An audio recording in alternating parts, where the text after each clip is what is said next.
जय श्री राम। प्रिय दर्शकों, जय बालाजी, राधे राधे। प्रिय दर्शकों, जो मीन राशि के जातक हैं उनके बारे में आज मैं डिटेल्स में बात करूंगा। राहु महाराज यहाँ पर 3 सितंबर से यहाँ पर युवावस्था में प्रवेश करेंगे, तो 3 सितंबर के बाद ही आपके जीवन में काफ़ी ज़्यादा उथल फुथल होगा। तो क्या राहु महाराज आपके लिए शुभ और अशुभ लेकर के आए हैं, इन सब विषय पर मैं बात करूंगा। आप इस वीडियो को जरा सा भी स्किप मत करिएगा। कोई भी प्रश्न होगा कमेंट बॉक्स में करिएगा और इसी प्रकार आप इस वीडियो को कंटिन्यू वॉच करिएगा। एक रिक्वेस्ट है, अभी तक आप हमारे चैनल को सब्सक्राइब नहीं किए तो प्लीज़ आप सब्सक्राइब करके बेल आइकन को अवश्य प्रेस करिएगा। इसी तरीके से आपके राशि से जुड़ी हुई, शुभ मुहूर्त से जुड़ी हुई वीडियो हमेशा आपको इस चैनल पर देखने को मिलेगा। चलिए हम वीडियो को शुरू करते हैं। मेरा नाम है मृत्युंजय पांडे, मैं हूँ प्रयागराज से। प्रिय दर्शकों, जैसा कि यहाँ पर आप देख रहे हैं 11वें नंबर पे यहाँ पर राहु महाराज विद्यमान हैं और जहाँ पर विद्यमान है वह भाव कौन सा है, यहाँ पर भाव है परहवा। तो यहाँ पर राहु महाराज विद्वान है, जहाँ पर विद्यमान है तो जहाँ बैठे हुए हैं वहाँ से दृष्टियाँ कहाँ पड़ रही है। तो दृष्टियाँ इनका कहाँ पड़ रही है, यहाँ से 3रा नंबर, ठीक है, और यहाँ से 5वां नंबर और यहाँ से 7वां नंबर, इन सब जगह दृष्टियाँ पड़ रही है। तो इनका क्या क्या प्रभाव होगा, मित्र के ऊपर पड़ रही है, शत्रु के ऊपर पड़ रही है। तो आप इस वीडियो को जरा सा भी स्किप मत करिएगा, नहीं तो आप भारी नुकसान के भुक्तभोगी होंगे। तो चलिए हम बताते हैं। सबसे पहला दृष्टि पड़ रहा है कहाँ पर, 3 नंबर पर। 3 नंबर अर्थात आपके माता के घर पर। जी हाँ, यहाँ पर आपके माता का घर, वाहन, संपत्ति, सुख समृद्धि, सुख का यह घर है। तो यहाँ पर 3रा नंबर कौन सी राशि है, मिथुन राशि है। अब मिथुन राशि के ऊपर यहाँ पर सकारात्मक प्रभाव पड़ेगा कि नकारात्मक, यह बात करता है मित्र और शत्रु के ऊपर डिपेंड करता है। तो यहाँ पर इनके मित्र हैं, जी हाँ, मिथुन इनके मित्र हैं राहु के, क्योंकि राहु मिथुन राशि के स्वामी बुध हैं और बुध के नाते राहु से काफ़ी ज़्यादा यहाँ पर घनिष्ठता है, मित्रता है। तो अगर आपके माता से किसी भी प्रकार का यहाँ पर दूरी था तो वह दूरी समाप्त होगा, किसी भी प्रकार का मनमुटाव था वह भी समाप्त होगा, किसी प्रकार से कोई विवाद था तो वह विवाद भी खत्म हो जाएगा। वाहन की बात करें, आप वाहन लेने के लिए सोच रहे हैं कि हम भाई फला गाड़ी खरीदेंगे, फला महीना में फला काम करेंगे, फला फ्लॉट लेंगे, फला घर लेंगे, कुछ भी आप करेंगे तो आप वाहन इत्यादि जैसे आप यहाँ पर किसी भी चीज़ को खरीद सकते हैं। अब आपका प्लान बन सकता है, क्योंकि राहु महाराज जैसे आपका दशा करेंगे कि बहुत पॉजिटिव होगा और आपका आय बहुत अच्छा हो जाएगा।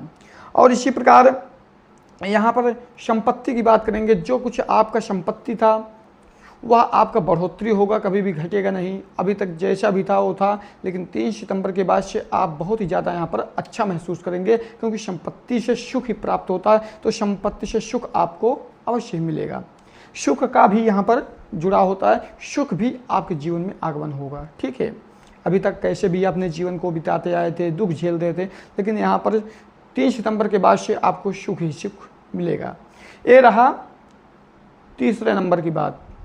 अब बात करेंगे पंचम, अर्थात जहाँ पंचम लिखा हुआ है यह सप्तम दृष्टि है। सप्तम दृष्टि की बात करेंगे तो यहाँ से यहाँ पर दृष्टि पड़ रही कहाँ पर, 5वां राशि है सिंह राशि। सिंह राशि के स्वामी सूर्य देवता हैं, तो इनसे भैया और इनसे पक्का शत्रुता होता है, किसी भी प्रकार का मित्रता नहीं है। क्योंकि सूर्य ग्रहण, चंद्र ग्रहण आप लोग जानते हैं लगता है, तो इसी प्रकार इनसे शत्रुता होता है। इसका उपाय भी मैं बताऊंगा, जो भी नकारात्मक यहाँ पर प्रभाव डालेंगे इसका उपाय मैं वीडियो के एंड में बताऊंगा।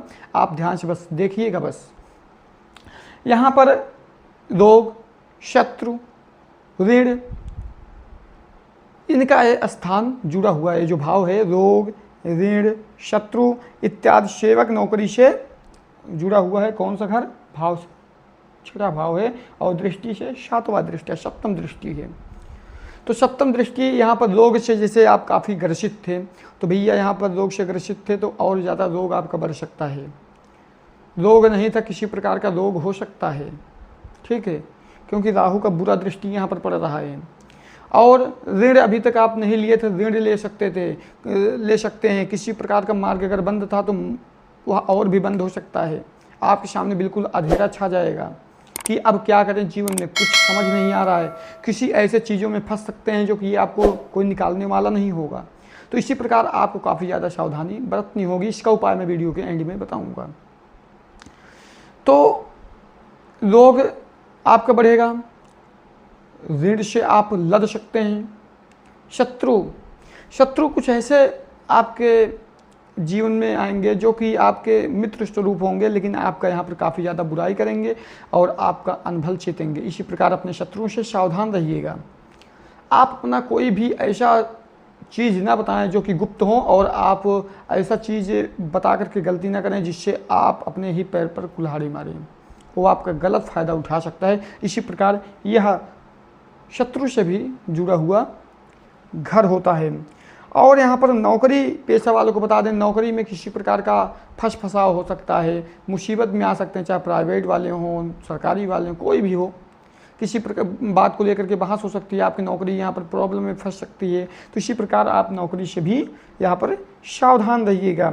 और दैनिक कार्य में भी आपको इधर उधर हो सकता है, जैसे कि आप 7 बजे उठते थे, 9 बजे उठने लगे, 10 बजे भोजन करते थे, 11, 12, 1 बजे करने लगे, मतलब दैनिक कार्यों में चेंजेस हो सकते हैं। तो ये रहा सप्तम दृष्टि। अब नवम दृष्टि की बात करेंगे, जो कि 7 नंबर अर्थात तुला राशि पर पड़ रही है। तुला राशि के स्वामी कौन है?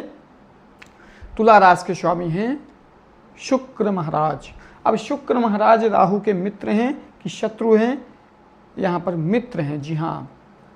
ये जो भाव है आपका 8वां भाव है, तो यहाँ पर 8वें भाव पे क्या क्या प्रभाव पड़ेगा? तो 8वें भाव पर बहुत ही ज़्यादा कुछ प्रभाव यहाँ पर देखने को मिलेगा।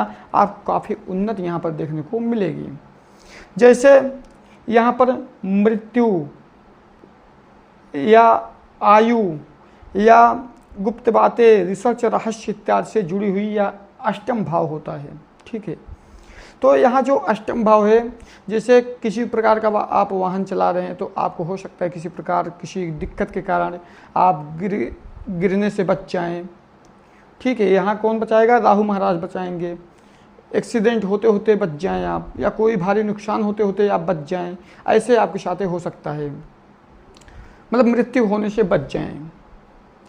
और इसी प्रकार यहाँ पर आपका गुप्त बातों से जुड़ी हुई यह भाव होता है। तो गुप्त बात जो भी है आप किसी को शेयर करेंगे तो आप सोचेंगे बहुत ज़्यादा कि करें कि न करें, अंत में आपका यही निर्णय होगा, नहीं, एक गलत फ़ायदा उठा सकता है, हम शेयर नहीं करेंगे। इसी प्रकार आप सावधान हो जाएंगे। वहीं पर आपका राहु महाराज साथ देंगे ताकि आपका गलत कोई मिसयूज न कर पाए।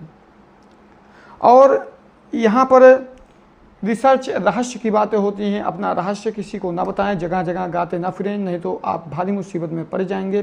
जो भी रिसर्च आप कर रहे हैं उसमें आप उन्नत कर पाएंगे। आपको नया नया रिसर्च में काफ़ी मन लगेगा, नया नया चीज़ें जानने को, घूमने को, फिरने को, या नया चीज़ों के बारे में जानने में आप काफ़ी उत्सुक रहेंगे कि नया नया चीज़ क्या होता है, कैसे होता है, क्या मतलब कैसे होगा। तो इसी प्रकार यहाँ पर आप नया नया चीज़ों को समझेंगे, जानेंगे और उसका अच्छा खासा आपको ग्रहण भी होगा। और इसी प्रकार ये रहा पंचम, सप्तम और नवम भाव की दृष्टि। तो यहाँ पर प्रिय दर्शकों राहु का जो प्रभाव था हमने बता दिया। अब बात करेंगे उपाय की कि किन उपायों से हम बच सकते हैं, बचाव कर सकते हैं। तो आपको कुछ नहीं, तांबे का पात्र लेना है, ताम्र पात्र, और उसके बाद उसके अंदर जल, थोड़ा सा गंगा जल, उसके बाद जल भरना है, खरा चावल डालना है, उसके बाद कुमकुम पुष्प मिला करके लाल पुष्प अर्पित करना है सूर्यदेव के सामने। यदि आप एक कार्य करते हैं तो आपका जो बिगड़ता कार्य है यहाँ से सूर्य के माध्यम से जो बुरा दृष्टि यहाँ पर प्रभाव पड़ रहा है, यह जब अपने आप समाप्त हो जाएगा, किसी प्रकार का दिक्कत आपको नहीं होगा। तो इसी प्रकार हनुमान जी का आराधना, चालीसा का पाठ आप करिए, हनुमान चालीसा का पाठ आप अवश्य करिए धूप दीप जला करके। तो प्रिय दर्शकों यही रहा उपाय। अगर आपके मन में कोई भी समस्या का प्रश्न हो, किसी प्रकार का मन में प्रश्न चल रहा हो, तो आप अवश्य कमेंट बॉक्स में लिखिए। चैनल को आप सब्सक्राइब अवश्य करिएगा और बेल आइकन को अवश्य प्रेस करके दबाइएगा, क्योंकि आपसे जुड़ी हुई वीडियो हमेशा इस चैनल पर अपलोड होते रहते हैं और इसी प्रकार ग्रह शुभ मुहूर्त से भी जुड़ी हुई वीडियो हमेशा अपलोड होते रहते हैं। व्यक्तिगत कुंडली परामर्श कराना है तो दिए गए नंबर पर आप संपर्क कर सकते हैं। तो चलिए अगले वीडियो में हम फिर मिलते हैं, तब तक के लिए जय श्री राम, जय बालाजी, राधे राधे।